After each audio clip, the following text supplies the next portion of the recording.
going on, guys? It's Flo here with another video, and today's video is going to be something very different, something I haven't done before on this channel. Because usually I do LGBTQ plus stuff and gaming, but this one's kind of gaming related because this one's got a game. I was inspired by Keeper Toby. He did a video about his own Pokemon region, and like other Pokemon YouTubers that have done this, so I thought, you know what, I'm a big fan of Pokemon, so why not do one myself? I'll leave a link to Toby's video and his channel down below in the description, and any other YouTubers I mention in this video as well. So let's get going. So with mine, it's called the Flora States. It's 8 different islands with like, you've got one island in the middle, that's like the centre, and like 6 islands going across it and one up north.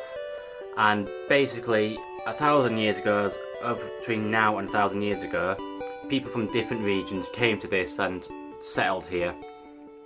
So there's like lots of different cultures. It's a very different cultured place it is. Now you start yours on Beginner's Island, also known as Saffron Island. This is where the people of Kanto came, and they all came and settled on this island. Now each island is very, very small and only has like one big city on it, but are quite well populated on each island. And you start your place in Fogtown. Usually in Pokemon journeys you have to be 10 to start your journey, but in this one you've got to be 16 to start. So once you are 16, that's when you go off. You travel up to Shinetown to get your starter Pokemon, and you are really, really excited to get your Pokemon. And whilst you're on your way there, you bump into me. I'm part of this, like, I'm not the protagonist of this journey. You bump into me, dude, but you don't exactly know what my role is yet. But you bump into me and I kind of help you there, I help you get there. And I introduce you your 3 starter Pokemon, which are from different regions. It's Chimchar, Froakie, or Snivy. Those are your 3 choices, so you choose whichever one you prefer. But then I advise you to go back and tell your parents, make sure they're okay with it, and they are okay with it. And obviously, from going back to Fogtown, coming back to Shinetown, you've obviously leveled your Pokemon up a bit by then. Then you'll make your way to Beginner's Mountain, and this is where everyone tends to start their journey, Beginner's Mountain.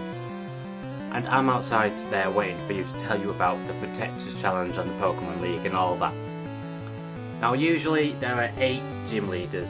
Stereotypically, before Gen 7 Sun and Moon came out, there were 8 gym leaders you had to face. Then you go up to first the Elite Four, then Champion. But in this one, there's a Protector on each island. 2 on the last one, but we'll get to that when we get there.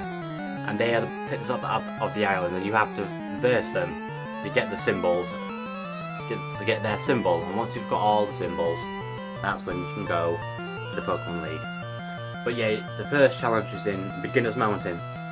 And you go in there and you bump into a very familiar character, one from back in the day when I was a kid, someone called Brock. Now they've travelled here and they've lived here for a little while now. They are the protector of this island. Now they tell you to go find a certain stone that they're looking for in this mountain. So you go off, you find off, and you find it. However, a wild Onyx appears, and you must battle this Onyx. You verse this Onyx and you find the stone that you're looking for. But then Brock comes out and tells you that this is a challenge that he wanted you to face. His Onyx. Now, and he gives you his symbol, that was his challenge. He tells you that not all protector challenges are battles. Not necessarily. So you get your symbol and you continue through Beginner's Mountain. And you get out at the other end. And once you make your way out of Beginner's Mountain, you then go to the docks, which is pretty close by. You go south to Coronet Island. You keep meaning to say Cornetto, but it's not that, it's Coronet Island, and named after Mount Coronet from the Sinnoh region. And you arrive in Ace Village, and here you find 3 Poketubers, Ace, Trinilium, PD Waddle, and Cerebi, and they're all there talking about how close it is to the YouTube stream and how excited they are for it, but we'll get to that later. They bump into you and see your first symbol, and say, oh, you must be here to challenge the protector of this island. They give you cut, saying you will need this to get into the forest. So you make your way into the forest, you cut, you might have caught a Pokemon by now that learns cut. You make your way in there, and you're looking around trying to find the Protector, but you're wondering where is the Protector? However, after long and hard searching, you bump into somebody and they're napping. So you go up to them, wake them up, they're a little bit annoyed that you have woken them from their nap. They introduce themselves as Bird Keeper Toby, and they say that they are the protector of this island, and if you want the symbol, you must challenge them. So they must say, we'll have a race to find the shrine of this forest, and then if you win me, I will agree to battle you. So you get to you literally look around, you find the shrine, you do, and that's when Toby will go, okay, you've proven your worth, I will battle you. And the Pokemon he uses Pidgeotto and Munchlax. I know with Toby, his favourite Pokemon is Snorlax, but I think at this point Snorlax might be a little bit too strong, so I thought, I'm pretty sure Toby will be happy with a Munchlax instead. And you defeat him, you do, when you get the second symbol. And there you make your way out of, he shows you the way out of the forest. And he goes, right, go through there, go to the docks, and you must go south to Evergrande Island. And you make your way there, you do. With this one, it's a big lake in the centre of this island called Lake Pseudotopolis, or something like that. And this one is pretty much where the people of home came from. And because there's a place called Pseudotopolis City. And he tells you, go there, and once you arrive, you bump into me again, and I'm writing my diary. Because in actual life, I do write a diary, which I do every Friday. Soft one there. Wait, soft one for my diary, that's a bit stupid. But anyway, you get there, bump into me, I'm writing my diary, I'm talking to myself, saying, am I ready for this? Am I sure? At this point, you're still quite sure who I am. But you do think, you do look a little bit familiar. However, I give you Surf, saying you will need this to get to the next gym. And you go, oh, okay. But I say, don't worry, there's a lot of water Pokemon to catch, just in case you don't have one yet. So you make your way to the lake, I'm not going to say the word again. You make your way there, you do. You catch a water Pokemon, if you don't want to have one already, and teach it Surf. And you find that that city is built on the lake. And some parts of it are slightly under the water. And you go to yourself, where's the Protector, who's his gym leader? And you find out that the gym, and keep saying gym leader, the Protector is Joanne. And who you may seem is a little bit familiar. Joanne was shown in the Pokemon anime in the Hoenn region, and in Pokemon Emerald as well. He was the 8th gym leader, the last one you versed, and he specialises in water types, so this is the perfect setting for him. He tells you if you want to battle me, you must go underwater and find me 2 treasures, and you do. And he tells you that you must verse a Pokemon to get each treasure. These are the 2, when you find the 2 treasures, you go underwater, when you find them, you must verse the 2 evolutionary forms of Clampo, Goabyss and Huntail. Once you verse them, you must retrieve the treasure to prove that you've actually got them. And you show him to Joanne and he goes, yeah, okay, I'll verse you. And at this point he has a Milotic. Now bear in mind, Joanne is a very strong Pokemon trainer and he does not back down. But luckily, after a very long hard battle, you win against Joanne. And he congratulates you and saying you must go west to the next island. And you make your way to Goldenrod Island. And you'll arrive in a place called Phillytown, which is a nice little mining village. And you speak around and people tell you to go through the mining cave to get to Southwest City. So you do, but this is where you can find like your rock and your ground type Pokemon. And after like a tough challenge getting through that, you finally make it to Southwest City. Now this city is based off Cardiff, with a stadium like Millennium Stadium in Cardiff. It's based off that where they host shows and stuff like that. And you wander around, you start to think, oh, the Protector must be at the stadium. But you bump onto me on your way there, you do, and I'm arguing with my mother, saying, she was saying, oh, you have to become the monarchy one day. And that's when you realise that I am the upcoming monarchy of the Flora States. And I tend to think that I am not ready for this role. So I discuss it with you for a bit, and then I go, oh, you must be here for the next protector. They're at the stadium. So I tell you to make your way there. You then arrive at the stadium and you realise that the protector is someone called Bradley. And Bradley, with this one, you don't verse him in a battle. He performs in contests, so you must go up against him in a contest to win. And if you win, he will give you the symbol of this island. Now he tells you to go north to the next island, but you might have to wait a little while because the city's not always there. And you're a bit confused at this, of what he means by that. But when he says you will understand when you get there, so he tells you to head north to Tower Town. When you get to the next island, which is called Luminous Island, this is where the people of Callus came, and they settled here. They did. You can either go left, forward, or right. You can't go right just yet because they are repairing the bridge to the centre, so it's blocked off. You can't go forward because the city isn't exactly there yet. So your only choice is to go left into Quiet Sands, which is a desert. So you wander around there training up your Pokemon, and you bump into PD Waddle, Ace Genelium, Cerebi, and Birdkeeper Toby. And they're like, oh, you must be here to find Tower Town. Oh, it's not just here yet, you should be here in a bit. You're still a bit confused by what they mean by this. So they take you back and they're like, okay, here it comes. And Tower Town is a town in the sky. Now with this place, it's based off London, like a town version of London, like with like really cool towers and stuff like that. And it lands, you get on, and this goes back up in the sky. The way I got this idea of is Bioshock Infinite, where Columbia is a city in the sky. So imagine like London in the sky. And they tell you, PD Waddle not what tell you to go to the YouTube space, because that's where you'll find the protector. This is where all the aspiring YouTubers and stuff like that come. And you make your way there, you do, and you see Candy Eevee saying, if you want to verse me, you must win the YouTube Space tournament. So you do. So you fight your way through, you win, and Candy Eevee goes, yes, I will batter you. And she uses 3 Pokemon. With the name Candy Eevee, that should give you a hint what types of Pokemon she uses. She uses evolutions. In her battle, she uses Jolteon, Flareon, and Vaporeon. So, and you battle her, you win. It was a tough challenge because Candy Eevee, she's a tough trainer. And she gives you the symbol for this island and tells you, saying, you must now go north.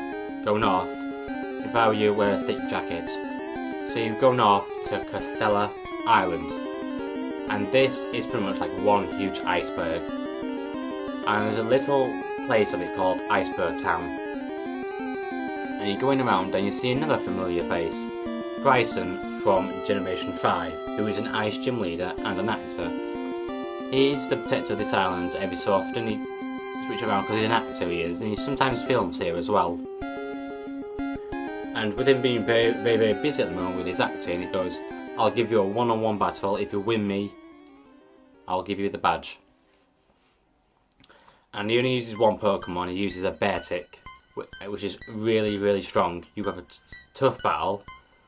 Because don't think that since it's one Pokemon he's using, it's an easy challenge, but it's not. But you finally defeat Beartic and he gives you the symbol for this badge, telling you to make your way through Iceberg Mountain to get to the docks. So you go through the mountain, there's loads of ice Pokemon, and you get to the docks and you make your way north. But on your way north to the North Island, you take a little bit at Seafolk Stop. And this is where you have a little break, stretch your legs, stuff like that, and you bump into someone called Jake Edwards. And he tells you that he's one of the protectors. One of the protectors of Seafolk Island. Now, Seafolk Island has its own little nickname called Sunny Day Day. That's what people tend to call it, Sunny Day Day.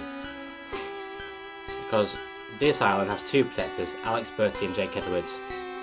And to win them, the way I got this idea from was in Generation 3 you had 2 gym leaders at the same gym you did. And you make your way up to Sunny Day Island, and it's like this one is based off Lola settled here because it reminds them of their home, like it's based off Hawaii. And you find Alex and Jake, and they say, yes, we will battle you. But these two, it's not going to be an easy challenge because they use a Blaziken and an Altair. One thing I forgot to mention earlier, right about the 4th island you were on, Goldenrod Island, I gave you a Mega Stone and a Mega Bracelet. So at this point you do have a couple of Mega Stones. So the last couple of battles you've just had since the 4th island onwards, you've been able to use Mega Revolution. Sorry, that was something I forgot to mention. But anyway, yes, they use, Alex and Jake, they use Mega Blaziken and Mega Altaria. Sorry, I nearly said Altair then from Assassin's Creed. What a game that will be. But yes, it's a tough battle because these two are Mega Revolutions, they're really strong, and you finally defeat them. And they give you the last symbol to go forth and defeat the Pokemon League. So this means you have to make your way back down to Tower Town, and this one, Candy Evie bumps into you, she does, and they go, oh hey, how you doing? And notices that they've now got all the symbols. She goes, oh congratulations, and she decides to give you Fly, meaning you can fly to anywhere you've been to. And she mentions that Twin Gate Bridge is now open. And what this is it's like the 2 bridges that go to the centre, they're now open, meaning you can make your way there. So you make your way there, and you arrive in the centre. And you notice that the monarchy, coronation is going on, so I am now officially the monarchy. And I see you do saying you must be here to first the Pokemon League. Now this is what you must do. All Elite 4 members are scattered in 4 towers around this place. Now with this city, it's called Lendl City. It's based off York, and I was born in York, so that's why I've chosen this place as the place of the Pokemon League. It's a very historical town, it is. So you see 1 tower light up. Now this Elite 4 is a little bit different. I've based their teams around weather Pokemon. So, well, Pokemon that have no effects in certain weather conditions. You make your first one to the Hailstone Tower. And this is where Cerebi is, who you met earlier. He's one of the Elite 4 members. And he uses Ice-type Pokemon. His team is... I can't remember this off by heart. Dugong, Lapras, Mega Galea, and Alolan Ninetales. Yes, his Mega Galeel is his last Pokemon. That's the last Pokemon he sends out. And after a tough battle with the first Elite 4 member, you win. So that's 1 down. And now he tells you to go to the Sandstorm Tower. You make your way there. And this is where you have PD Waddle, the next Elite 4 member you must win against. And obviously he uses Sandstorm against you. Remember, in these battles you've got the weather conditions to take into effect as well. His Pokemon is using a Golem, Magnezone, Garchomp and Mega Tyranitar. A very tough set of Pokemon. Now you win against PD after a very hard battle. And then he tells you, right, you must go to the next tower, which is the Rain Tower. You make your way to the Rain Tower, and you realise it's Ace Trinilium. You realise that these guys are the Elite 4, and he specialises in water Pokemon. And his team's made of Kingler, Poliwrath, Floatzel, and Mega Swampert. And after another tough battle with him, you win. So that's 3 down and 1 to go, meaning you have 1 Elite 4 member to go until you verse the champion. And this one, Liam tells you, is the Sunny Tower. And you make your way there, and you realise it's Birdkeeper Toby again. And you say to him, weren't you a protector before? And he says, well, from the time you've battled to now, he has been promoted to an Elite 4 member. and he's now specialising Pokemon that have no effect against sunny, that can use Sunny Day best. So he specialises in fire types, and his team consists of Chowdar's X, that's his Mega, that's the last Pokemon he will send out, Camerupt, Houndour, and Pyroar. Those are the Pokemon that he uses against you. And after another tough battle, you win. And Toby informs the champion you are ready to verse him. Right, just give me a second, guys. I've been talking quite a bit.